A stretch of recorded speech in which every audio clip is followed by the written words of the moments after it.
Om Shanti 17 August 2026 प्रातः मुरली बाबा कहउछंती मिठे बच्चे बाबा एवं दादांकर कहानी मध्य आश्चर्यजनक अटे। बाबा जेतेबेले दादांक शरीर रे प्रवेश करिवे तेबे जाई तुमे ब्रह्मा कुमार कुमारी माने वर्षा अर्थात संपत्तिर अधिकारी हेबो। बाबा एवं दादांकर कहानी मध्य आश्चर्यजनक अटे। बाबा जेतेबेले दादांक शरीर रे प्रवेश करिवे तेबे जाई तुमे ब्रह्मा कुमार कुमारी माने वर्षा अर्थात संपत्तिर अधिकारी हेबो। प्रश्न निश्चित ड्रामा को अर्थात पूर्व निर्धारित ड्रामा को जानी मध्य तुम मानकु केउ लक्ष्य अवश्य रखिबाकु हेबो।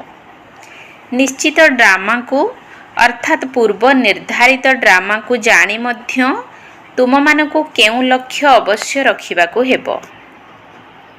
उत्तर पुरुषार्थ करी आगो को बढ़िबार अर्थात विनाश पूर्वरु बाबांको स्मृति रे रही कर्मातीत हेबार लक्ष्य अवश्य रखिबाकु हेबो।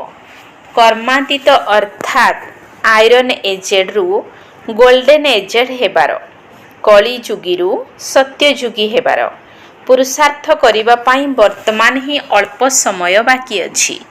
सेथिपाई विनाश पूर्वरु निजर अवस्था को अचल अटल करिबाकु हेबो। ओम शांति ओम शांति।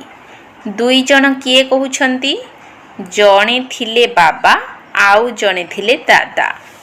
कहानी सुनाई थांती ना जणे राजा थिले जणे राणी थिले।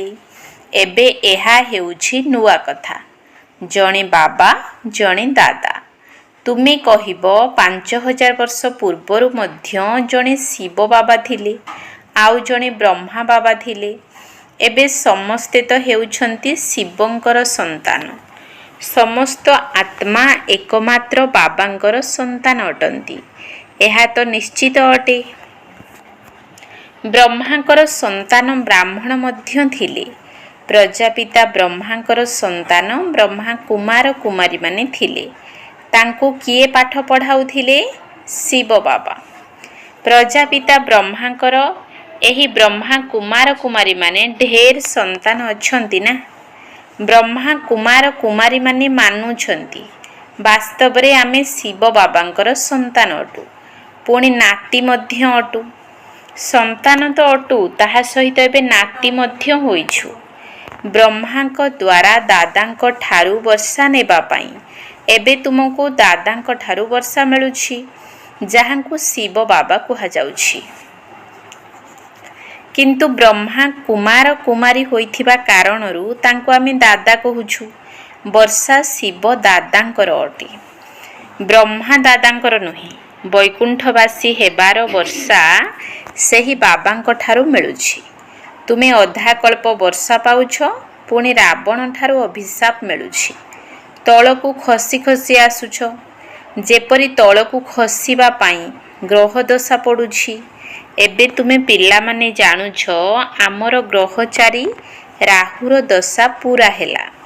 राहुर दशा सबुठारू खराब उच्चरु उच्च बृहस्पतिर दशा पुणी राहुर दशा बसिबारु 5 विकार कारणरु आमे कला होई जाइछु। एबे बाबा पुणी कहउछंती दान देले ग्रहण छाड़ी जीवो। ए सबु कथा तुम मानकर अटे। सेमाने पुणी एहाकु सूर्य चंद्रमार ग्रहण भाबी नेइछंती। ग्रहण लागिले दान मागी थांती। एठारे बाबा तुमको कहउछंती 5 विकारर दान देले ग्रह दशा छाड़ी जीवो। एही विकार द्वारा ही तुमे पापात्मा हेउछ।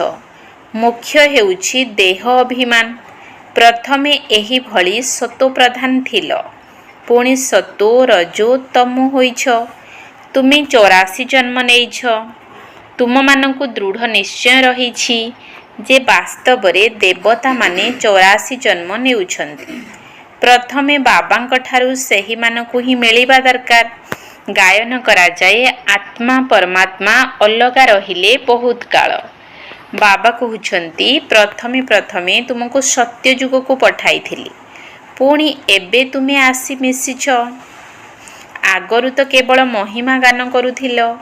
ତାର ଯଥାର୍ଥ ଅର୍ଥ ଏବେ ବାବା ବସି ବୁଝାଉଛନ୍ତି। ସବୁ ବେଦ, ଶାସ୍ତ୍ର, ଜପ, ତପ, ସ୍ଲୋଗାନ ଆଦି ଯାହା କିଛି ଅଛି, ସବୁର ସାର ବାବା ବସି ବୁଝାଉଛନ୍ତି। ଏହି ଚକ୍ର ବିଲକୁଲ ସହଜ ଅଟେ। ବର୍ତ୍ତମାନ ହେଉଛି କଳିଯୁଗ ଓ ସତ୍ୟଯୁଗର ସଙ୍ଗମ। ଲଢ଼େଇ ମଧ୍ୟ ସମ୍ମୁଖରେ ରହିଛି। ଏହି ନିଶ୍ଚୟ ମଧ୍ୟ ତୁମର ଅଛି ଯେ ସତ୍ୟଯୁଗର ସ୍ଥାପନା ହେଉଛି। କଳିଯୁଗରେ ଯେତେ ମନୁଷ୍ୟ ଅଛନ୍ତି ସମସ୍ତଙ୍କର ଶରୀର ଖଲାସ ହୋଇଯିବ। ବାକି ଆତ୍ମାମାନେ ପବିତ୍ର ହୋଇ ହିସାବ କିତାବ ଯୁକ୍ତ କରି ଯିବେ। ବର୍ତ୍ତମାନ ସମସ୍ତଙ୍କର ବିନାଶର ସମୟ। ସବୁ ଆତ୍ମାମାନେ ଶରୀର ଛାଡ଼ି ଚାଲିଯିବେ। ଏହି କଥା ବର୍ତ୍ତମାନ ତୁମମାନଙ୍କ ବୁଦ୍ଧିରେ ଅଛି। ଆମେ କର୍ମାତୀତ ଅବସ୍ଥା ପ୍ରାପ୍ତ କରିବା ପର୍ଯ୍ୟନ୍ତ ସଙ୍ଗମ ଯୁଗରେ ରହିଛୁ। ଗୋଟିଏ ପଟେ ଅଛନ୍ତି କୋଟି କୋଟି ମନୁଷ୍ୟ, ଅନ୍ୟ ପଟେ ତୁମେ ଅଳ୍ପ ସଂଖ୍ୟାରେ ରହିଛ। ତୁମମାନଙ୍କ ଭିତରେ ବି କେତେକ ଅଛନ୍ତି ଯେଉଁମାନେ କି ନିଶ୍ଚୟ ବୁଦ୍ଧି ହେଉଛନ୍ତି। ନିଶ୍ଚୟ ବୁଦ୍ଧି ବିଜୟନ୍ତୀ ହୋଇଥାନ୍ତି। ପୁଣି ଯାଇ ବିଷ୍ଣୁଙ୍କ ଗଳାର ହାର ହେବେ।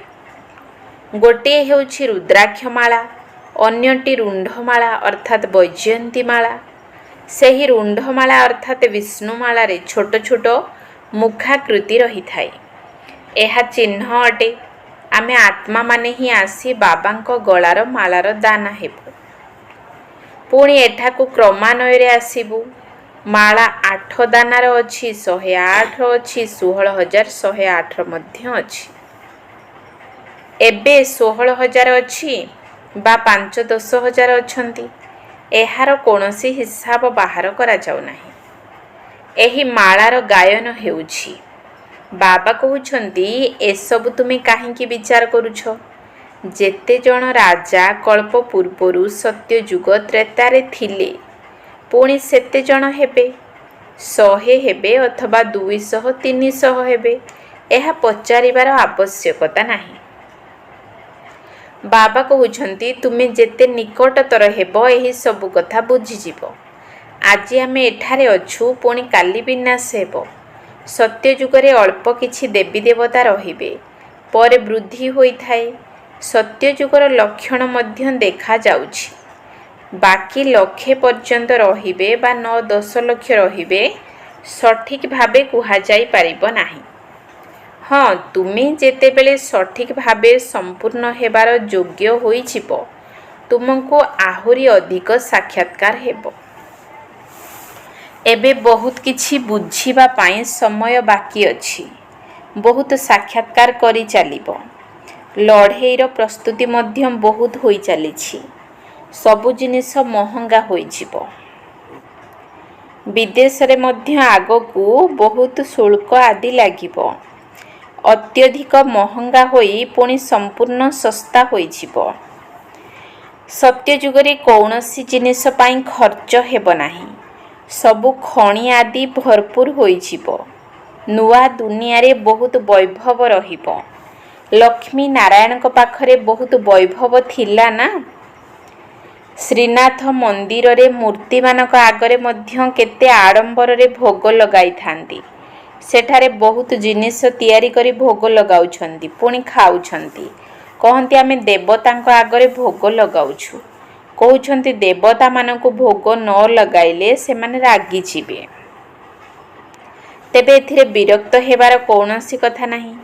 ତୁମେ କାହା ଉପରେ ବିରକ୍ତ ହେଉନାହଁ। ଜାଣିଛ ଡ୍ରାମା ଅନୁସାରେ ଏହାର ବିନାଶ ନିଶ୍ଚୟ ହେବ। କଳିଯୁଗ ବଦଳି ସତ୍ୟଯୁଗ ହେବ। ଆମେ ଡ୍ରାମାକୁ ବୁଝିଛୁ ଯେ ଡ୍ରାମା ଅନୁସାରେ ଏବେ ନୂଆ ଚକ୍ର ଆରମ୍ଭ ହେବ। ତୁମେ ମଧ୍ୟ ଡ୍ରାମାର ଅଧୀନରେ ଅଛ। ଡ୍ରାମା ଅନୁସାରେ ବାବା ମଧ୍ୟ ଆସିଛନ୍ତି। ଡ୍ରାମାରେ ଗୋଟିଏ ମିନିଟ୍ ମଧ୍ୟ ଏପଟ ସେପଟ ହୋଇପାରିବ ନାହିଁ।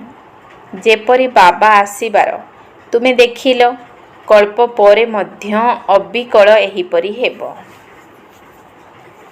ଶାସ୍ତ୍ରରେ ତ କଳ୍ପର ଆୟୁଷ ବହୁତ ବର୍ଷ ବୋଲି ଲେଖିଦେଇଛନ୍ତି।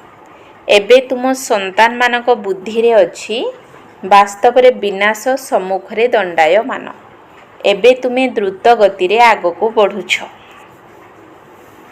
ଜାଣିଛ ବାବାଙ୍କୁ ସ୍ମରଣ କରି ଆମକୁ କର୍ମାତୀତ ଅବସ୍ଥା ନିଶ୍ଚୟ ପ୍ରାପ୍ତ କରିବାକୁ ହେବ, ଅର୍ଥାତ୍ ଆଇରନ୍ ଏଜେଡ଼ରୁ ଗୋଲ୍ଡେନ୍ ଏଜେଡ୍, ଅର୍ଥାତ୍ କଳି ଯୁଗୀରୁ ସତ୍ୟଯୁଗୀ ହେବାକୁ ହେବ।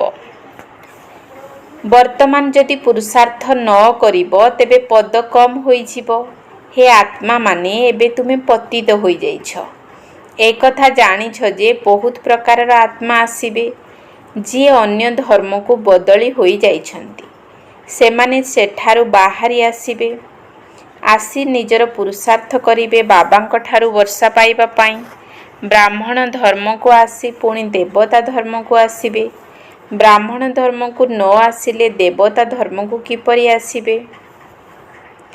ବ୍ରାହ୍ମଣ ଦିନକୁ ଦିନ ବୃଦ୍ଧି ହୋଇ ଚାଲିବେ। ଦେଖିବେ ବିନାଶ ସମ୍ମୁଖକୁ ଆସିଗଲା। ଭାବିବେ ଏମାନେ ତ ଠିକ୍ କହୁଥିଲେ। ପୁଣି ବୃଦ୍ଧି ହୋଇ ଚାଲିବ। ବ୍ରାହ୍ମଣ କୂଳ ରୂପୀ ବୃକ୍ଷର ବୃଦ୍ଧି ଘଟି ଫୁଲ ହୋଇଯିବ। ପୁଣି ଘରକୁ ସମସ୍ତେ ଫେରିବେ।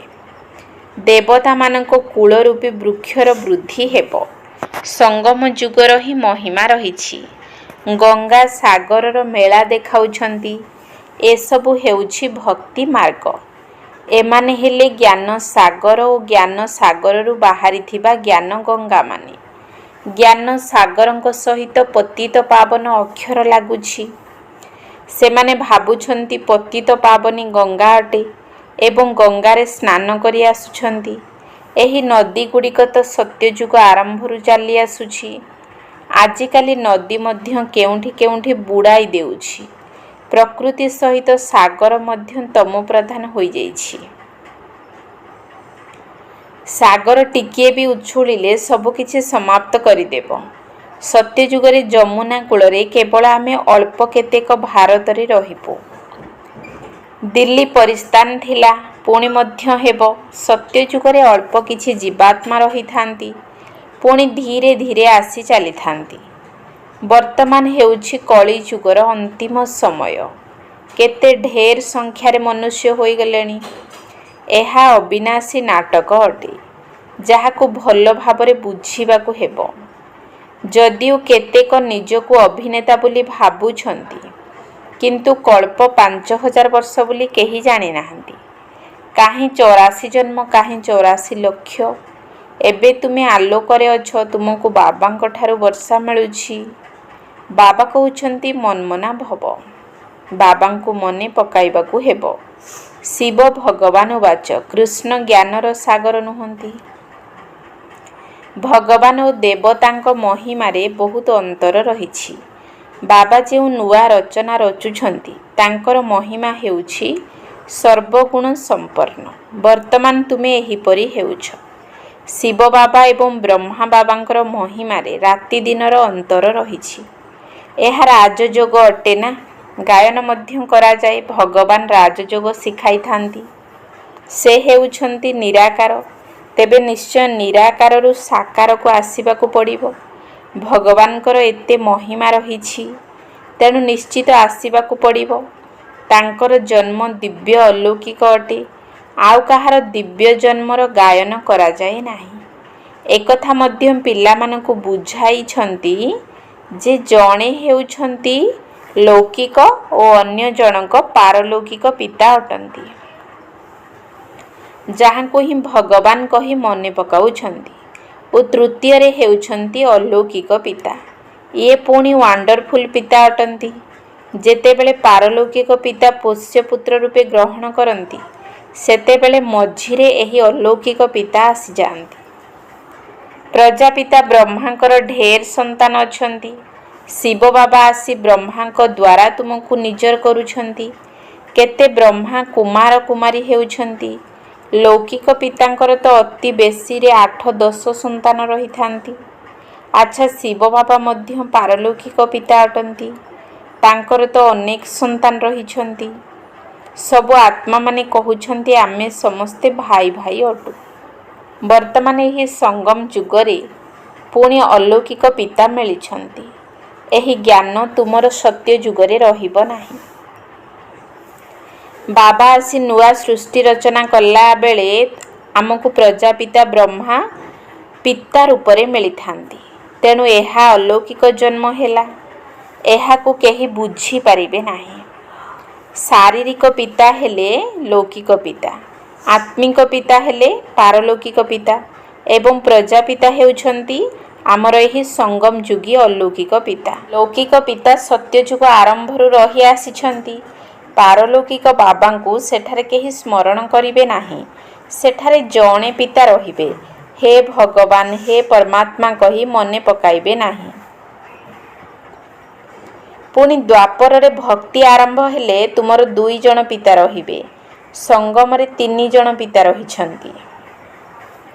ପ୍ରଜାପିତା ବ୍ରହ୍ମା ମଧ୍ୟ ଏବେ ମିଳିଛନ୍ତି। ଏବେ ତୁମେ ତାଙ୍କର ହୋଇଛ। ଜାଣିଛ ଇଏ ଅଲୌକିକ ପିତା ଅଟନ୍ତି। ବର୍ତ୍ତମାନ ତୁମେ ଏହି କଥାକୁ ଭଲ ଭାବରେ ଜାଣିଛ ଏବଂ ମନେ ପକାଉଛ। ନିଜକୁ ଆତ୍ମା ଭାବି ବାବାଙ୍କୁ ମନେ ପକାଅ। ସତ୍ୟ ଯୁଗରେ ମନେ ପକାଇବାର ଆବଶ୍ୟକତା ନାହିଁ। ଦୁଃଖରେ ସମସ୍ତେ ପାରଲୌକିକ ବାବାଙ୍କୁ ସ୍ମରଣ କରିଥାନ୍ତି। ଏହା ତ ବିଲକୁଲ ସହଜ କଥା ଅଟେ। ସତ୍ୟଯୁଗ ତ୍ରେତାୟରେ ଜଣେ ପିତା ହୋଇଥାନ୍ତି। ଦ୍ୱାପରରେ 2 ଜଣ ପିତା ହେବେ। ବର୍ତ୍ତମାନ ତୁମେ ଅଲୌକିକ ପିତାଙ୍କର ସନ୍ତାନ ହୋଇଛ, ଯାହାଙ୍କ ଦ୍ୱାରା ତୁମେ ବର୍ଷା ନେଉଛ। ତୁମେ ପିଲାମାନେ ହିଁ ବ୍ରାହ୍ମଣ ହେଉଛ, ପୁଣି ଦେବତା ହେବ। ବିନାଶ ମଧ୍ୟ ତୁମକୁ ଦେଖିବାକୁ ହେବ, ଯାହାଙ୍କୁ ତୁମେ ଏହି ଆଖିରେ ଦେଖିବ। ବୋମା ପକାଇବେ। ମନୁଷ୍ୟ ତ ମରିବେ ନା। ଜାପାନରେ ମଧ୍ୟ ବୋମା ପକାଇଲେ ଦେଖିଲ ନା କିପରି ମନୁଷ୍ୟ ମଲେ। ଏବେ ଏଠାରେ ଲଢ଼େଇ ଲାଗି ଚାଲିଛି। ନିଜେ ବି କହୁଛନ୍ତି ଅସହ୍ୟ ହୋଇଗଲାଣି। 10 ବର୍ଷ ଧରି ମଧ୍ୟ ଲଢ଼େଇ ଲାଗି ରହୁଛି। ବୋମା ଦ୍ୱାରା ତ ଗୋଟିଏ ସେକେଣ୍ଡରେ ସବୁ ଶେଷ ହୋଇଯିବ। ଅଗ୍ନିକଣା ପଡ଼ିଲେ ସମ୍ପୂର୍ଣ୍ଣ ସହର ନଷ୍ଟ ହୋଇଯାଇଥାଏ। ଏହା ତ ବୋମା ଅଟେ। ନିଆଁ ବି ଲାଗିବାର ଅଛି।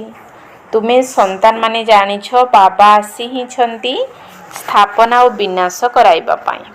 ତେଣୁ ନିଶ୍ଚୟ ଏସବୁ ହେବ। ବର୍ତ୍ତମାନ ହେଉଛି ପୁରୁଷାର୍ଥ କରିବାର ସମୟ। ମାୟା ପ୍ରତି ମୁହୂର୍ତ୍ତରେ ତୁମର ବୁଦ୍ଧି ଯୋଗ ବିଚ୍ଛିନ୍ନ କରିଦେଉଛି। ଏବେ ତୁମେ ଅଚଳ ସ୍ଥିର ହୋଇନାହଁ। କହୁଛନ୍ତି ବାବା ମାୟାର ବହୁତ ତୋଫାନ ଆସୁଛି। କେହି କେହି ତ ସାରା ଦିନରେ ଘଣ୍ଟାଏ ଅଧଘଣ୍ଟାଏ ମଧ୍ୟ ମନେ ପକାଉ ନାହାନ୍ତି। ବାବା କହୁଛନ୍ତି ତୁମେ କର୍ମଯୋଗୀ ଅଟ। 8 ଘଣ୍ଟାଏ ହିଁ ସେବା କର। 8 ଘଣ୍ଟା ଯେପରି ବାବାଙ୍କୁ ମନେ ପକାଇ ପାରିବ, ସେପରି ପୁରୁଷାର୍ଥ କରିବାକୁ ହେବ। ତାଙ୍କୁ ସ୍ମରଣ କରି ଚାଲିଲେ ବିକର୍ମ ବିନାଶ ହେବ। ଏହାକୁ ହିଁ ଯୋଗ ଅଗ୍ନି କୁହାଯାଉଛି। ଏହା ହିଁ ପରିଶ୍ରମ ଅଟେ। ଘର ସଂସାରରେ ରହି କେବଳ ବାବାଙ୍କୁ ସ୍ମରଣ କରିବାକୁ ହେବ। ଏକଥା ମଧ୍ୟ ବାବା କହୁଛନ୍ତି ଯେ ଯେଉଁମାନେ ଘର ଗୃହସ୍ଥ ଛାଡ଼ିଛନ୍ତି, ସନ୍ତାନ ହୋଇଛନ୍ତି, ସେମାନେ ମଧ୍ୟ ଏତେ ମନେ ପକାଉ ନାହାନ୍ତି। ଘରେ ରହିଲା ବାଲା ଆହୁରି ଅଧିକ ମନେ ପକାଉଛନ୍ତି। ଅର୍ଜୁନ ଏବଂ ଶବର ପିଲା ଏକଲବ୍ୟର ମଧ୍ୟ ଉଦାହରଣ ଦେଇଥାନ୍ତି ନା। ପରିଶ୍ରମ ହେଉଛି ବାବାଙ୍କୁ ମନେ ପକାଇବା ଏବଂ ଚକ୍ରକୁ ବୁଝିବା। ମହାଭାରତ ଲଢ଼େଇ ମଧ୍ୟ ନିଶ୍ଚୟ ଲାଗିବ। ସତ୍ୟ ଯୁଗରେ ଲଢ଼େଇ ଲାଗିବ ନାହିଁ। ତୁମ ସନ୍ତାନମାନଙ୍କୁ ଅନ୍ଧର ଲାଠି ବି ହେବାକୁ ପଡ଼ିବ। ସମସ୍ତଙ୍କୁ ରାସ୍ତା ବତାଇବାକୁ ହେବ ଯେ ବାବାଙ୍କୁ ଓ ଚକ୍ରକୁ ମନେ ପକାଅ। ସ୍ୱଦର୍ଶନ ଚକ୍ରଧାରୀ ହୁଅ। ଆଚ୍ଛା, ମିଠା ମିଠା ଶିକିଲ ଦେ ସନ୍ତାନମାନଙ୍କ ପ୍ରତି। ମାତା ପିତା ବାପ ଦାଦାଙ୍କର ମଧୁର ସ୍ନେହଭରା ସ୍ମୃତି ଏବଂ ସୁପ୍ରଭାତ। ଆତ୍ମିକ ପିତାଙ୍କର ଆତ୍ମିକ ସନ୍ତାନମାନଙ୍କୁ ନମସ୍ତେ। ଆତ୍ମିକ ସନ୍ତାନମାନଙ୍କର ଆତ୍ମିକ ବାପ ଦାଦାଙ୍କୁ ନମସ୍ତେ ନମସ୍ତେ ନମସ୍ତେ। ସୁପ୍ରଭାତ। ଧାରଣା ପାଇଁ ମୁଖ୍ୟ ସାର। 1 ନମ୍ବର ପଏଣ୍ଟ। ଅତି କମରେ 8 ଘଣ୍ଟା ବାବାଙ୍କ ସ୍ମୃତିରେ ରହିବାର ପୁରୁଷାର୍ଥ କରିବାକୁ ହେବ। ନିଜର ଅବସ୍ଥାକୁ ଅଚଳ ଅଟଳ ରଖିବା ପାଇଁ ଯୋଗର ଅଭ୍ୟାସକୁ ବଢ଼ାଇବାକୁ ହେବ।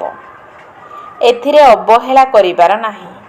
ଅତି କମରେ 8 ଘଣ୍ଟା ବାବାଙ୍କ ସ୍ମୃତିରେ ରହିବାର ପୁରୁଷାର୍ଥ କରିବାକୁ ହେବ।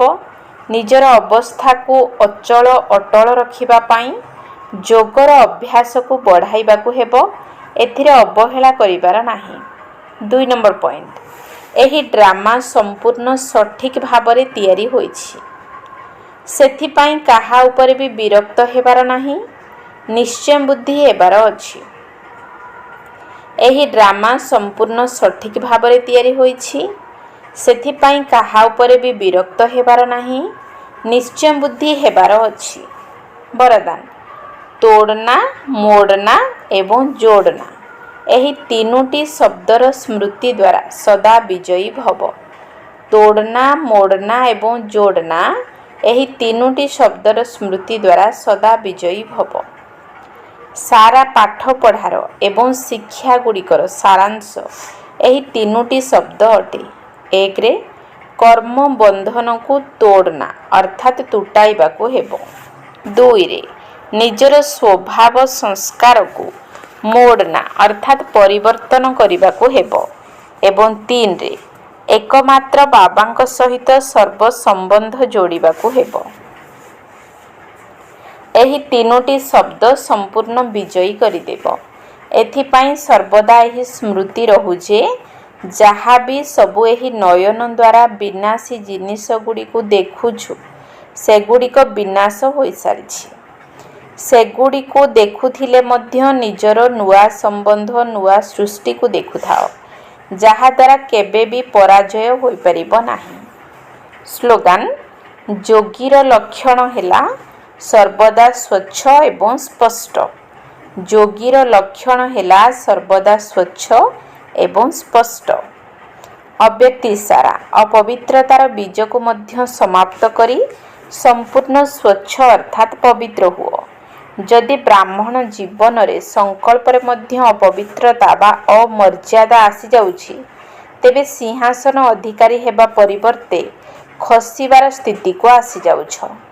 କୌଣସି ବିକର୍ମ ନ ହେଲେ ମଧ୍ୟ ଯଦି ବ୍ୟର୍ଥ କର୍ମ ବି ହେଲା, ତେବେ ପଶ୍ଚାତାପ କରିବାକୁ ନ ପଡ଼ିଲେ ମଧ୍ୟ ଅନୁଭବ ନିଶ୍ଚିତ ହେବ।